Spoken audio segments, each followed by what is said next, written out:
Some farmers are seeing up to 40% more pasture growth in just one season with IMO 4, while others say it's a waste of time. In this video, we're testing the claims and comparing it head-to-head with Bokashi, Compost teas, and Biochar to find out which one actually gives you the biggest return on your effort. The results might completely change how you build your soil. These are the tools farmers and homesteaders are turning to when they want healthier soils, faster plant growth, and more productive pastures. But the truth is, the results couldn't be more different. In this video, we're putting all four head-to-head in a real comparison. We'll break down what they do, how they work, and where they deliver the biggest results, using farmer-tested experiences and real-world data, not just theory.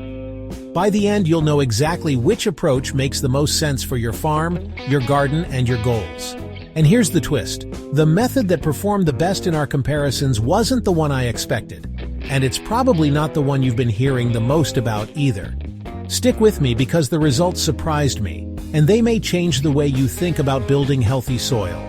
Before we compare performance, let's set the stage and talk about what each of these actually is. Because to understand the results, you first need to understand what makes each one unique. Let's start with IMO 4. This is short for indigenous microorganisms, and it's all about working with the living biology that's already thriving in your environment. You collect microbes directly from your land, multiply them, and reintroduce them back into your soil. These are organisms that have evolved for your climate and conditions, so they establish quickly and transform the soil from the inside out. Farmers use IMO 4 when they want to restore natural biology, improve nutrient cycling, and make their soils self-sustaining without relying on outside inputs. Then we have Bokashi. Bokashi takes a very different approach by using fermentation. You mix kitchen scraps or crop residues with specialized microbes and ferment them in an airtight container for a couple of weeks. The result is a microbe-rich amendment that breaks down incredibly fast once it hits the soil. People love Bokashi because it turns waste into something powerful and introduces a wide range of beneficial microbes into the system. Next is compost tea.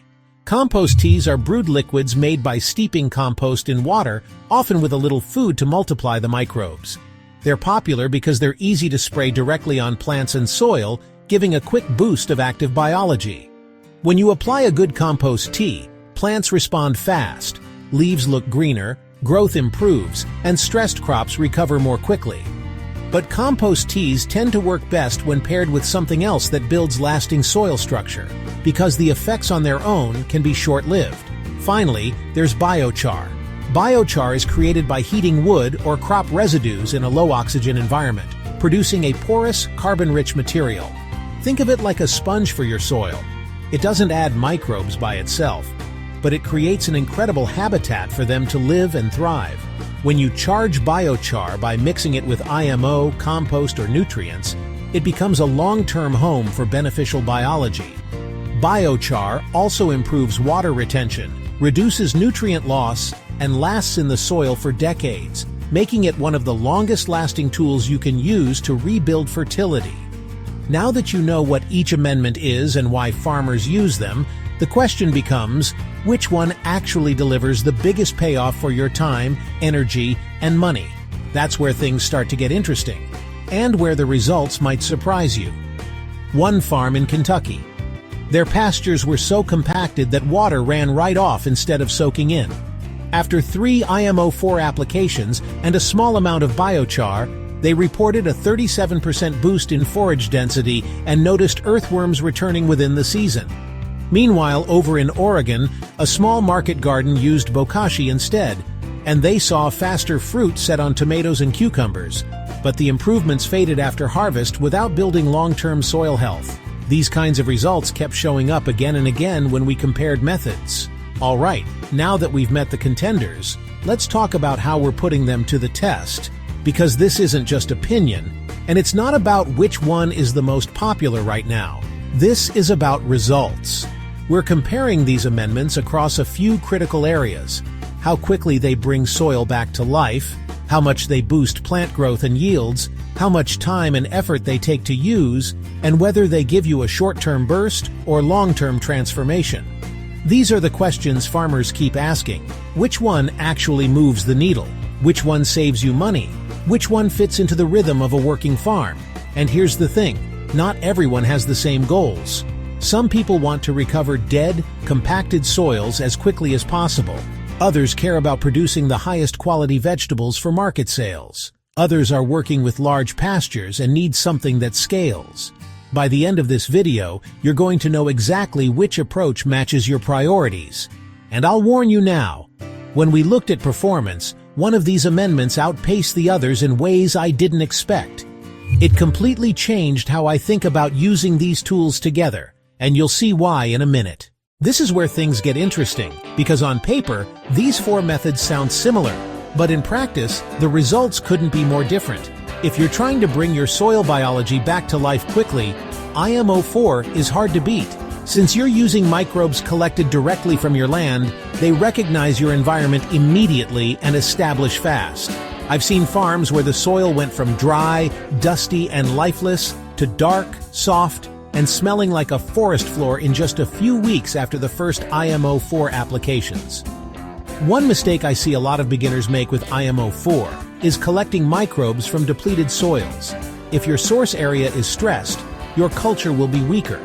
Always choose thriving ecosystems, healthy forest floors, or wild perennial systems for the strongest results. In pastures, the change can be dramatic. Healthier grasses, better forage density, and stronger regrowth after grazing. Bokashi performs differently. Because it's fermented, you're essentially delivering food and microbes together in one package, which gives plants an early jumpstart. Gardeners using Bokashi often see faster fruit set on tomatoes and peppers, deeper green in leafy crops, and stronger growth within the first couple of weeks. It's not just the microbes at work here, it's the organic acids produced during fermentation that help unlock nutrients and make them more available right away. The biggest issue with Bokashi? Salt buildup. If you're using kitchen scraps, too much salt in your mix can actually stunt plant growth. A quick rinse before applying can make a huge difference. Compost teas have their place too, especially when plants are stressed. If your crops are looking tired after drought or transplant shock, compost teas are like a quick pick-me-up. Spray them directly on the soil or the leaves, and you'll often see plants perk up within days. But here's the catch.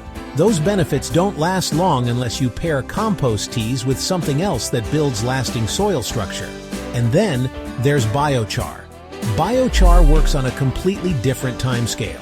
By itself, it won't give you an immediate burst of growth. It's not feeding the plants or the microbes directly. But when you charge biochar by mixing it with IMO, Bokashi, or compost, something special happens. Biochar acts like a permanent apartment complex for microbes. It holds moisture, locks up nutrients where plants can reach them, and protects microbial colonies from heat and drought. Studies and field trials show that once charged, biochar-treated soils retain up to 30% more moisture and nutrients compared to untreated soils. It's a slow build, but once it's in place, you're stacking long-term fertility for years to come.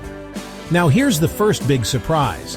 When we tested microbial activity after 2 weeks, compost teas gave the fastest spike in active biology. Faster than IMO 4, faster than Bokashi, faster than anything else. But after a month, that spike completely leveled off. Meanwhile, IMO 4 had overtaken every other treatment and kept climbing long after the compost tea boost had faded. This is why it's so important to compare them side by side, because the real story isn't about choosing one method over another. The story is about knowing which tool gives you immediate results, which one builds long-term soil health, and where combining them can multiply your gains. And we're just getting to the most important part, because when we tallied up costs, time and yield impact, the winner depended entirely on what you're trying to accomplish. That's where the real payoff comes in, and we'll break that down next. So after testing these head-to-head and looking at the real-world results, here's the truth. There isn't one amendment that wins across every single scenario, but there is a clear pattern in where each one shines. If your goal is to get your soil biology exploding with life, and you want a long-term solution that keeps working season after season, IMO 4 consistently came out on top. Because you're working with microbes adapted to your land, they colonize fast, thrive in your environment, and keep multiplying. It's one of the most cost-effective and sustainable ways to restore living soils. But if speed is your priority, if you're trying to kickstart vegetables or rescue tired garden beds, Bokashi can get nutrients cycling faster than anything else we tested. Within a couple of weeks, we saw stronger leaf color, faster fruit set, and better early vigor. Compost teas surprised me the most. They gave the fastest initial spike in microbial activity of anything we tested, but the effects faded fast if you didn't pair them with something that builds structure, like IMO 4 or Bokashi. They're incredible as a recovery shot for stressed plants, but they're not a standalone soil builder. And then there's Biochar. And honestly, this is the wild card. On its own, Biochar won't give you a dramatic change, but when it's combined with something living, IMO, Bokashi, or even compost teas, the results stack up fast. Biochar creates the long-term habitat that lets your microbes flourish for years, not just weeks. In pastures especially, pairing IMO 4 with charged biochar didn't just boost forage growth for one season, it kept the gains going into the next.